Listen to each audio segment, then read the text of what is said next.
होता क्या है कि जो फेम है वो एक तरह का बैगेज है। फेम के साथ में और बहुत सारी ऐसी चीज़ें आ जाती हैं जो आपको अंदर से तंग करती है। मतलब अगर आप फेमस हो तो आप बहुत पैसा कमा सकते हो, मतलब कि कुछ भी सेल करके, या मतलब बेसिकली फॉलोअर्स और वो सारी चीज़ें। तो ऐसा नहीं है, लोग पैसे के चक्कर में भी इसको ध्यान से समझना पड़ेगा। बहुत सारे लोग फेम को यूज़ करके पैसा कमाना चाहते हैं, बट ऐसा ज़रूरी नहीं है, क्योंकि पैसा जो कमाया जाता है वो कमाया जाता है ट्रस्ट के थ्रू। ये एक बहुत बड़ी गलतफहमी है। अगर कोई ये सोचता है कि मैं फेमस हो गया, अब मैं नाम नहीं लूँगा किसी का यहाँ पर, बट एक लड़की है जो गाने गाती है, और बड़े ही वाहियात गाने गाती है। जी, आप समझ गए ना, मैं नाम नहीं ले रहा, ठीक है। तो वो बहुत फेमस है, उसको हर कोई जानता है, बट क्या वो उस फेम से पैसा कमा सकती है? बहुत बड़ा क्वेश्चन मार्क है। पैसा कमाया जाता है ट्रस्ट से। फॉर एग्जाम्पल सचिन तेंदुलकर, उनको जो एड्स मिलती है जहां से वो पैसा कमाते हैं, वो एड्स किस वजह से मिलती है? क्योंकि वो फेमस है या वो एक अच्छे क्रिकेटर है। समझ गए ना अभी जो हमने एग्जांपल दिया था। अपना काम पे ध्यान रखो, अगर फेमस हो गए तो कोई प्रॉब्लम नहीं है उसमें। Right, that's a by product. Okay, name, fame, money is a by product. अगर तो वो एक बाय प्रोडक्ट है और आपका फोकस कुछ और है लाइफ में, तो कोई दिक्कत नहीं है। क्योंकि फिर क्या होगा, चाहे फेम आया चाहे गया, फेम तो आता जाता रहता है। उसको नाम ज़्यादा कभी फर्क भी नहीं अच्छा हो जाता है, कभी खराब हो जाता है। एक कंट्रोवर्सी होने की देर होती है, जो लोग तारीफ कर रहे होते हैं वही बुराई करने लग जाते हैं।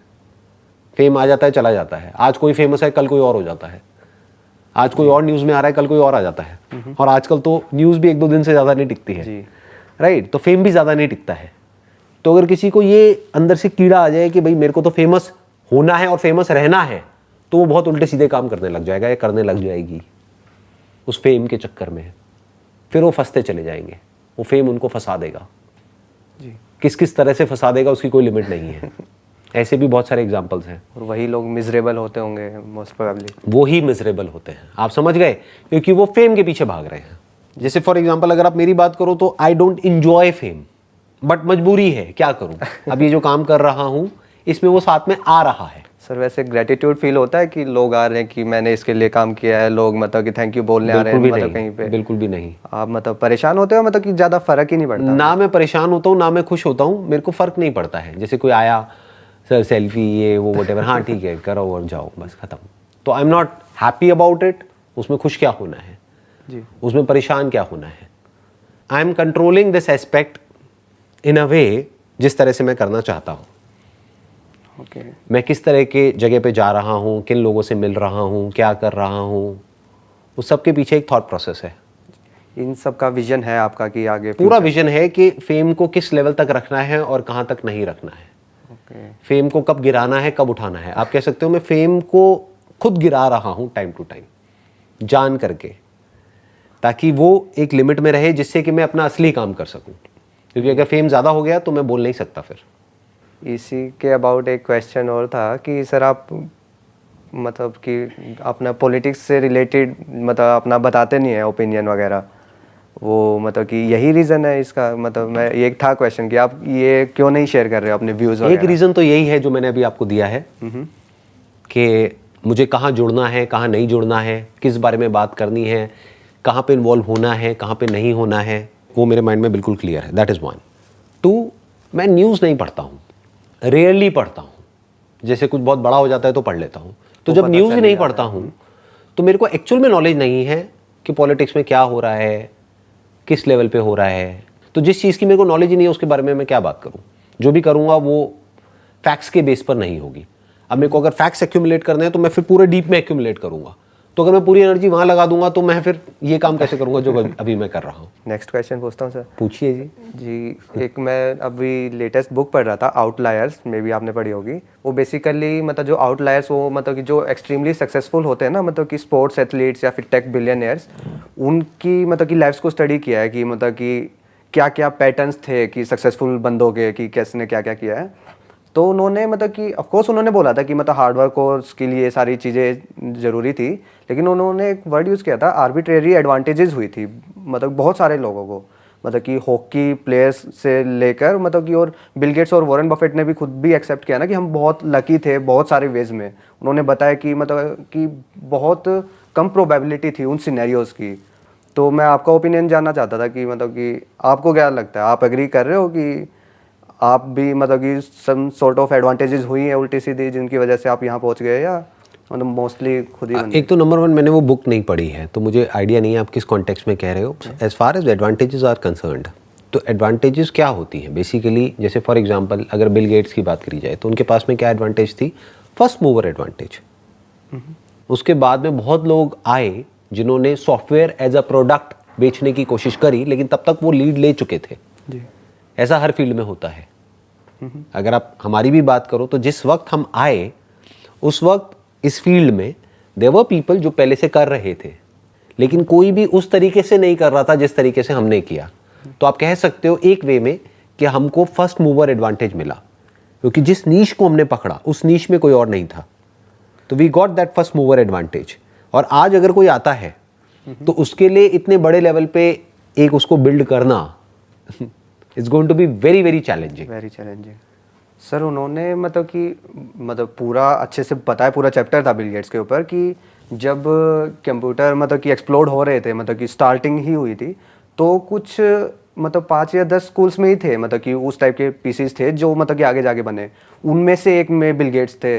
ऊपर से मतलब कि फैमिली का भी मतलब कि फुल सपोर्ट और वो सारी चीज़ें, मतलब कि बहुत कम चांसेस थे ना कि किसी बंदे के यहाँ पर उस जगह पे पहुँचने के। तो इसलिए वो कि मतलब कि अगर वो कहीं और पैदा हुए होते, उस स्कूल में ना होते, तो मतलब बहुत बड़ा मतलब कि एडवांटेज थी वो और किसी भी बंदे से। नहीं, अगर आप ध्यान से देखोगे तो वो अकेले नहीं थे, और भी उनके जैसे बहुत सारे लोग थे जी, जो उन्हीं के बैकग्राउंड से थे या उनसे ज़्यादा क्वालिफाइड थे, उनसे ज़्यादा उनकी ट्रेनिंग हुई थी, उनसे बेटर उनका एजुकेशनल बैकग्राउंड था, उनसे ज़्यादा उनको नॉलेज थी, लेकिन फिर भी वो आगे निकल गए, वो नहीं निकल पाए। उसके पीछे क्या रीज़न है?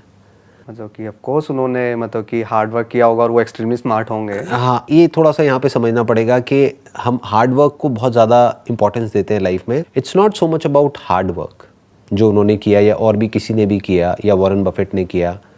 अगर आप वॉरेन बफेट की अभी बात कर रहे थे थोड़ी देर पहले, अगर उनकी भी बात करें तो क्या हार्ड वर्क किया उन्होंने, अगर आप उनको ध्यान से पढ़ेंगे, उनकी बुक्स को पढ़ेंगे, स्टडी करेंगे, समझने की कोशिश करेंगे डिटेल में, तो उन्होंने एक्चुअल में कोई हार्ड वर्क नहीं किया। हार्ड वर्क मतलब फिजिकल लेबर या फिर माइंड वाइज बहुत ज़्यादा, जैसे कोई साइंटिस्ट है उसको आप कह सकते हो हार्ड वर्क कर रहा है, मतलब 20 साल तक कोई रिसर्च करी जिसके लिए हज़ारों बार एक्सपेरिमेंट किया, हज़ारों बार फेल हो गए, फिर जाकर के फाइनली कुछ ऐसा डिस्कवर किया जो आज से पहले कभी नहीं हुआ था, उसको आप कह सकते हो हार्ड वर्क। वॉरेन बफेट ने क्या किया, बेंजामिन ग्राम, उनकी एक बुक है द इंटेलिजेंट इन्वेस्टर, पढ़ी है सर मैंने। राइट, तो वो उनके गुरु हैं, राइट, पास जाके ही उन्होंने उनके पास जाकर के सीखा, नंबर 1। तो उन्होंने क्या किया, एक सिस्टम जो पहले से बना हुआ था उस सिस्टम को समझा, मतलब आप कह सकते हो एक प्रूवन सिस्टम जो बेंजामिन ग्राहम ने अपनी पूरी लाइफ में इम्प्लीमेंट किया और उसको सक्सेसफुली इम्प्लीमेंट किया, सिर्फ इम्प्लीमेंट नहीं किया, उसमें सक्सेस को अचीव किया। He achieved close to around I think 21%, more than 21 और 22% year on year CAGR। That is nothing less than a miracle at that point in time, जब इतना कुछ हो रहा था दुनिया में, वर्ल्ड वॉर हो रही है, ये हो रहा है, वो हो रहा है। That was in 1950s and all, right. जी। तो अब अगर आप वॉरेन बफेट की बात करोगे तो he was in the golden age. तो इस वे में अगर आप बोलो तो यस, उनको एडवांटेज ज्यादा मिला बेंजामिन ग्राहम से। जी।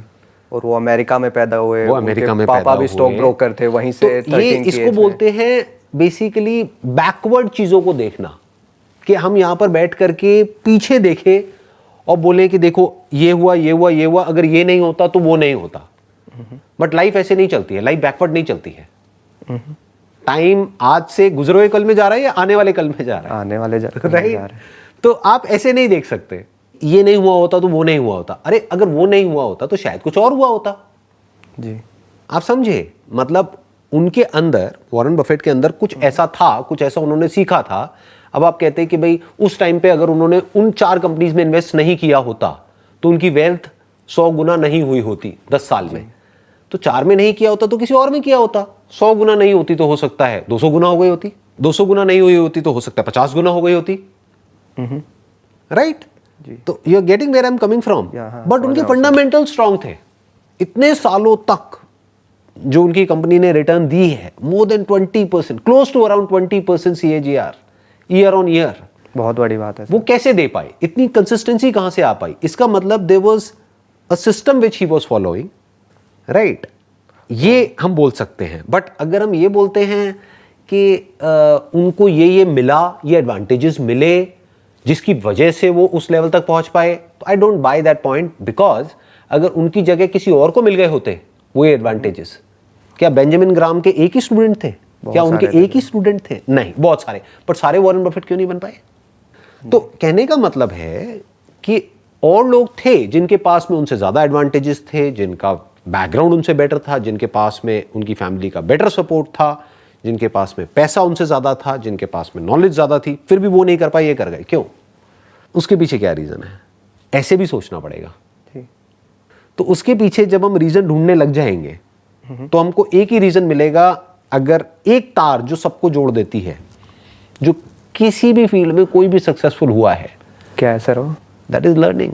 अपने फेलियर से भी सीखना, अपनी सक्सेस से भी सीखना, दूसरों औरों के फेलियर से भी सीखना, औरों की सक्सेस से भी सीखना। इसके अलावा क्या है बताओ? ये सबसे बड़ी एबिलिटी है जी।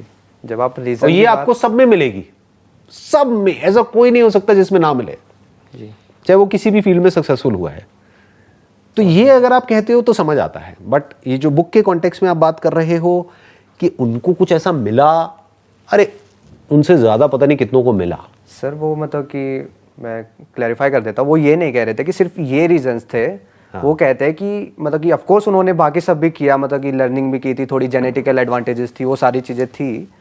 लेकिन अगर मतलब कि कुछ आर्बिट्रेरी ऐसी एडवांटेजेस होती है, वो सही टाइम पे पैदा हुए, अमेरिका में पैदा हुए, क्या पता नॉर्थ कोरिया में पैदा हुए, तो मतलब क्या ही कर पाते, स्टॉक मार्केट ही नहीं है और वो सारी चीज़ें।